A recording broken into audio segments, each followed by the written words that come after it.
भेद न जानू जानू एक ही राम। हाँ रेडी है। मन रे हरि भजु हरि भजु हरि भजु भाई।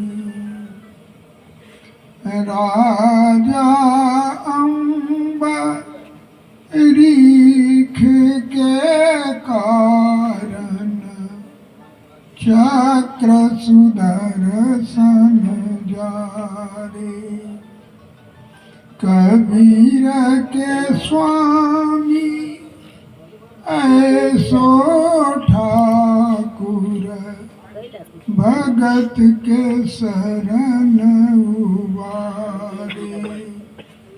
मन रे हरि भजु हरि भजु हरि भजु भाई।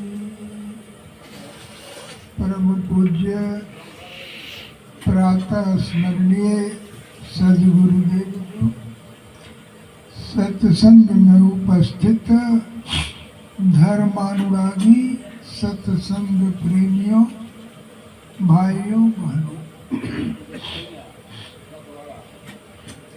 आपके सामने सदगुरु कबीर का एक पद रखा। मन रे हरि भज हरि भज भाई। जादिन तेरा को नहीं तादिन राम सहाय। सदगुरु कबीर कहते हैं कि उस प्रभु परमात्मा को भजना है तो मन से भजो, वचन से भजो और कर्म से भजो।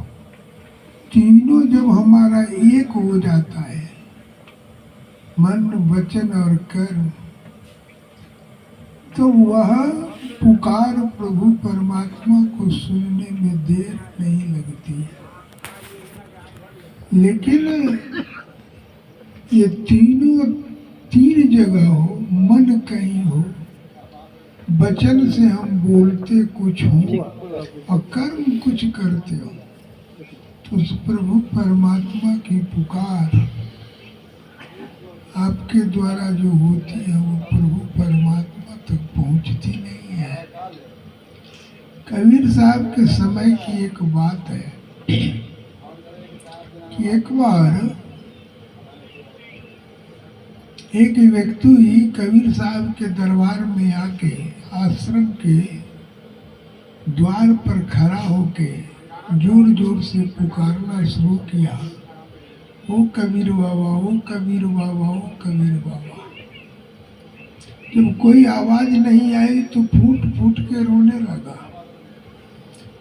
तो आश्रम में कमाल साहब थे, वो बाहर निकले और कहते हैं भाई कबीर बाबा तो आश्रम में नहीं है, भंडारा में गए हैं, तुम्हारी बात क्या है या तो बोलो। इतना कहना था कि अपने शरीर पर का चादर हटाया तो कमाल साहब देख करके द्रवित हो गए कि उसके पूरे शरीर में कुष्ठ रोग था। उसने कहा रोयो मत, कबीर बाबा तो नहीं है लेकिन कुछ युक्ति कबीर बाबा हम लोगों को बताए हैं, उस युक्ति को करो और भगवान की कृपा हो जाएगी, कबीर बाबा की कृपा हो जाएगी, तुम चंगा हो जाओगे। कहा सरकार बताइए। उसने कहा 3 बार प्रेम से कहो राम राम राम। कहा जाता को 3 बार राम राम कहा और वो चंगा हो गया, रोग से मुक्त हो गया। दूसरे दिन जब कबीर साहब आए तो इस घटना की चर्चा हो गई।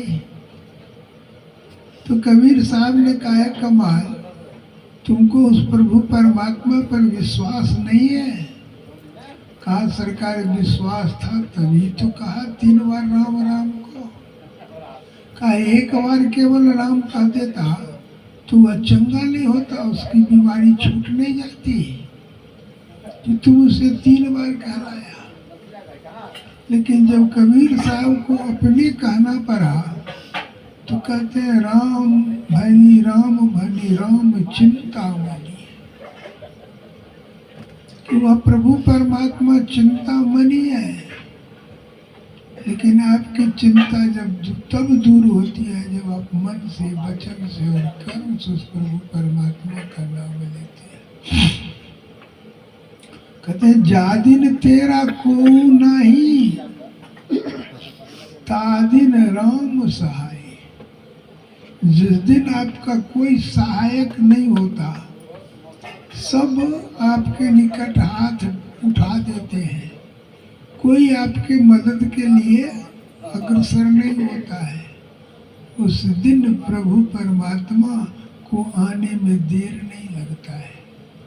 जब तक आपको किसी पर आशा बंधा हुआ हो तो प्रभु परमात्मा आपके निकट नहीं आते हैं। लेकिन जब सबका आशा टूट जाता है, एक भरोसा, एक बला, एक आस विश्वास, ऐसा बन के जब आप उस प्रभु परमात्मा को पुकारते हैं तो उनको आने में देर नहीं लगता है। आप द्रौपदी को देखिए, जब द्रौपदी को सभागार में खींच के लाया गया तो द्रौपदी को कृष्ण याद नहीं पड़े, जबकि बहुत उनकी निकटवर्ती थे भगवान कृष्ण। याद कौन पड़ा? अपना 5 पांडव, कि मेरे 5 पति तो महारथी है और इनके निकट दुशासन का क्या हिम्मत है कि हमें नग्न करेगा, हमारा साड़ी खींच लेगा। एक एक पांडव पर उनका नजर जाती है और सब आंख में आंख मिलाते हैं और सिर झुका देते हैं। अर्थात सब यह कह देते हैं कि मैं तुम्हारे सहायक नहीं हूँ, मैं तुम्हारा मदद नहीं कर सकता हूँ। कब जाता है भीष्म पितामह पर, द्रोणाचार्य पर, कृपाचार्य पर कि ये लोग तो